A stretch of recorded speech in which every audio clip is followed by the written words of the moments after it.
Deus Supremo eu lhe peço um impossível, porém sei que é tão profundo, que se transforme numa árvore minha alma inteira, pra que num dia caloroso de verão em minha sombra descanse os peregrinos, que em mim encoste, me ocupe quem o queira. Se os meninos com seus brinquedos me cercarem, e os que se amam cumprindo a promessa, deixem seus nomes como lembrança em meu tronco, ainda que com canivete me talharem e se levarem minha madeira a um carpinteiro, que em vez de móveis se dedique a fazer guitarra, para estar junto a meus amigos pelas farras, com uma sanfona e um rasgar chamameceiro.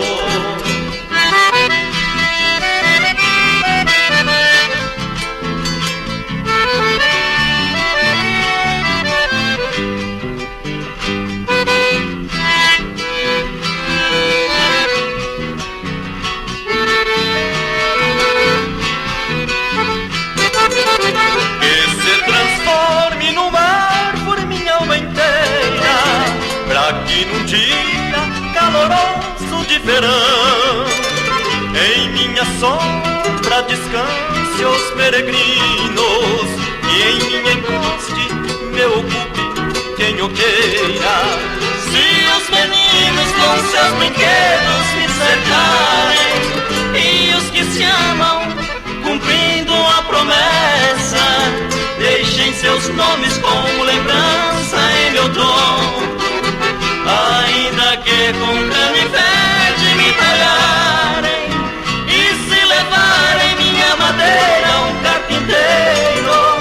que em vez de móveis se dedique a fazer guitarra,